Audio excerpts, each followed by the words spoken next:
Perkenalkan, nama saya Septariana Brutarigan dengan NIM 4231230012 dengan prodi S1 Matematika dengan menjelaskan PPT saya yang mengenai bab 2 Pancasila dalam kajian sejarah bangsa Indonesia.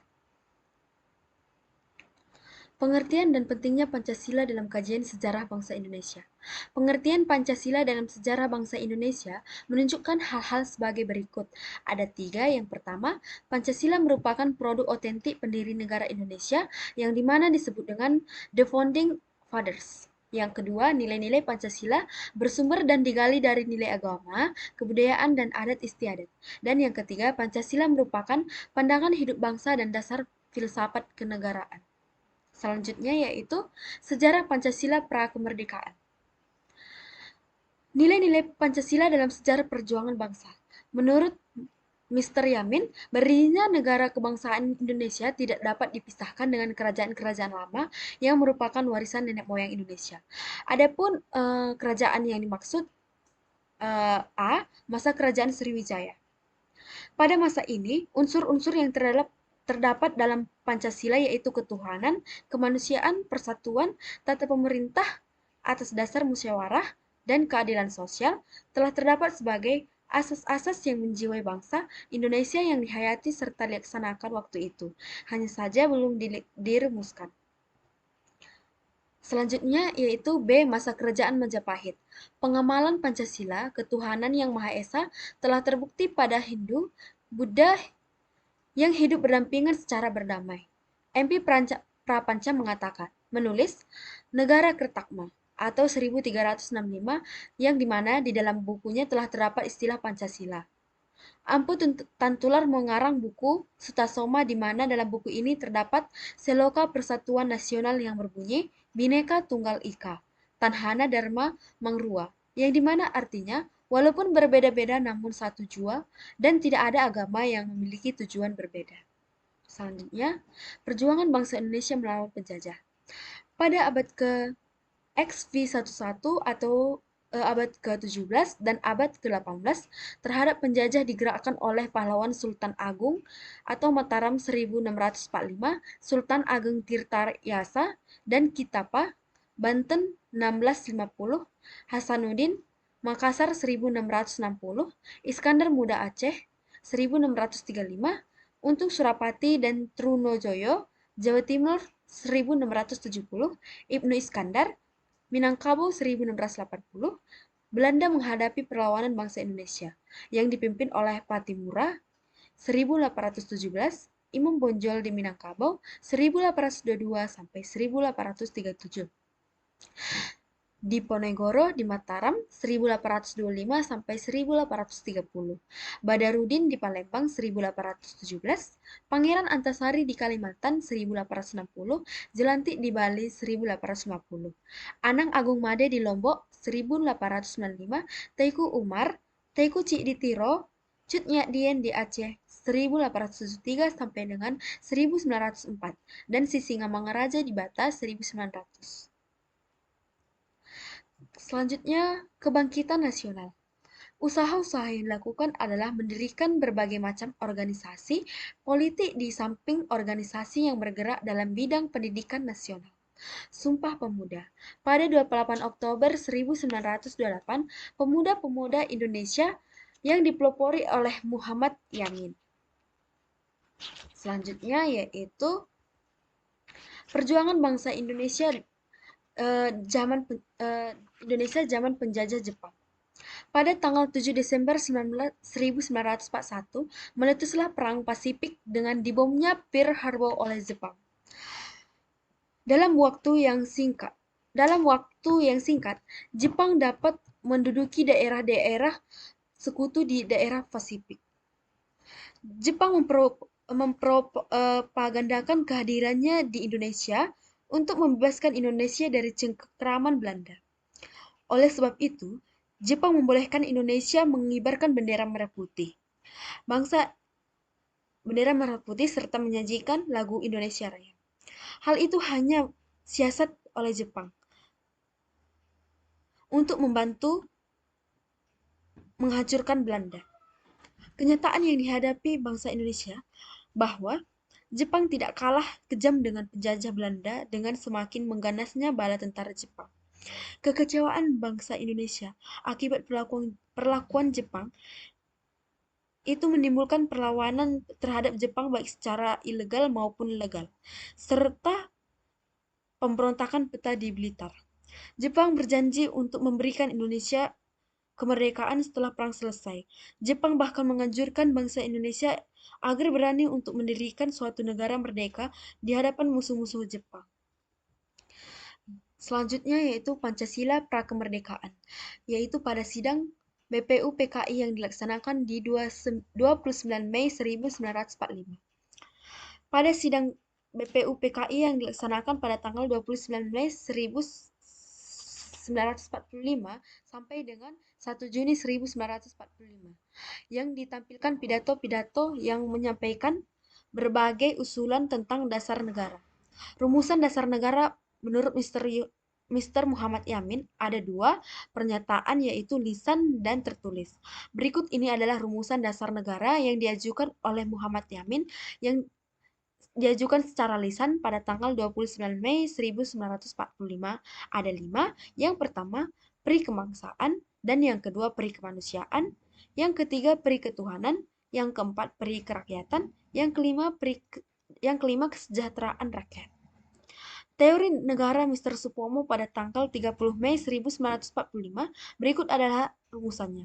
Ada 3. Yang pertama, teori perseorangan atau individualistik, yang kedua teori golongan atau kelas, yang ketiga teori integralistik atau persatuan negara.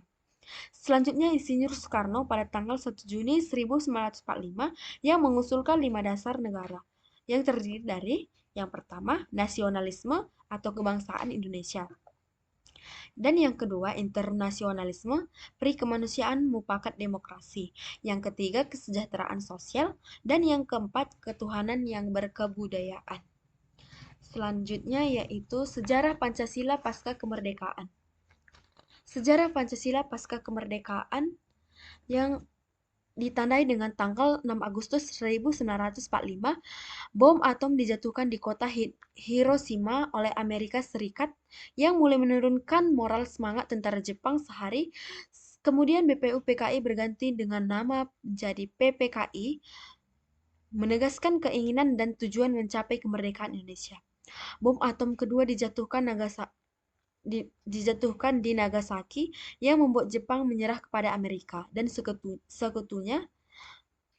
Peristiwa ini pun dimanfaatkan oleh Indonesia untuk memproklamasikan secepatnya kemerdekaan Indonesia. Untuk merealisasikan tekad tersebut, maka pada tanggal 16 Agustus 1945 terjadi perundingan antara golongan muda dan golongan tua. Dengan penyusunan teks proklamasi yang berlangsung singkat mulai dari jam 2 sampai jam 4 dini hari. Teks proklamasi yang berlangsung singkat mulai pukul 2 sampai 4 dini hari itu sendiri disusun oleh Bapak Insinyur Soekarno dan Dr. Muhammad Hatta dan Mr. Ahmad Subarjo di ruang makan Laksamana Tadashi Maeda, tepatnya di Jalan Imam Bonjol nomor 1. Kemudian teks proklamasi Indonesia tersebut diketik oleh Sair Melik. Isi proklamasi kemerdekaan tanggal 17 Agustus 1945 sesuai dengan semangat yang tertuang dalam Piagam Jakarta tanggal 22 Juni 1945. Dinamika Pancasila di awal kemerdekaan. Pada awal-awal masa kemerdekaan, Rida, banyak lagi pembicaraan mengenai Pancasila. Pancasila mulai dikenal kembali ketika diterbitkannya buku bertajuk Lahirnya Pancasila Bung Karno Mengembleng Dasar Negara tahun 1947. Pada tahun 1949 terjadi perubahan konstitusi, yakni Undang-Undang Dasar Negara Republik Indonesia yang diterapkan PPKI berubah menjadi Konstitusi RIS.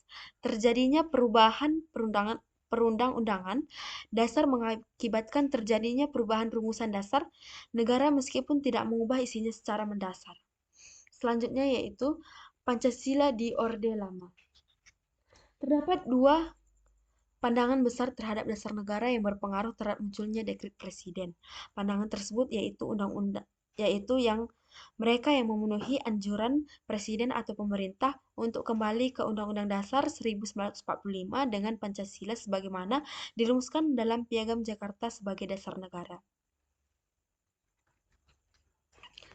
Selanjutnya yaitu Pancasila di masa Orde Baru.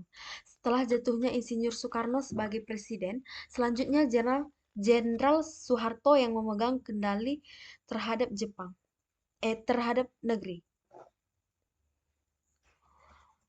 Begitu kuatnya Pancasila digunakan sebagai dasar negara, maka pada 1 Juni 1968, Presiden Soeharto mengatakan bahwa Pancasila sebagai pegangan hidup bangsa akan membuat bangsa Indonesia tidak lemah. Bahkan jika ada pihak-pihak tertentu mau merubah Pancasila dan menyimpang dari Pancasila, pasti digagalkan. Selanjutnya pada tahun 1968, Presiden Soeharto mengeluarkan instruksi Presiden nomor 12 tahun 1968 yang menjadi panduan dalam mengucapkan Pancasila sebagai dasar negara, yaitu 1. Ketuhanan yang Maha Esa, 2. Kemanusiaan yang adil dan beradab, 3. Persatuan Indonesia, 4. Kerakyatan yang dipimpin oleh hikmat kebijaksanaan dalam permusyawaratan perwakilan. Yang kelima, keadilan sosial bagi seluruh rakyat Indonesia. Yang terakhir yaitu Pancasila di era reformasi. Pancasila yang seharusnya sebagai nilai dasar moral etika bagi negara dan aparat pelaksanaan negara dalam kenyataannya digunakan sebagai alat legitimasi nasional.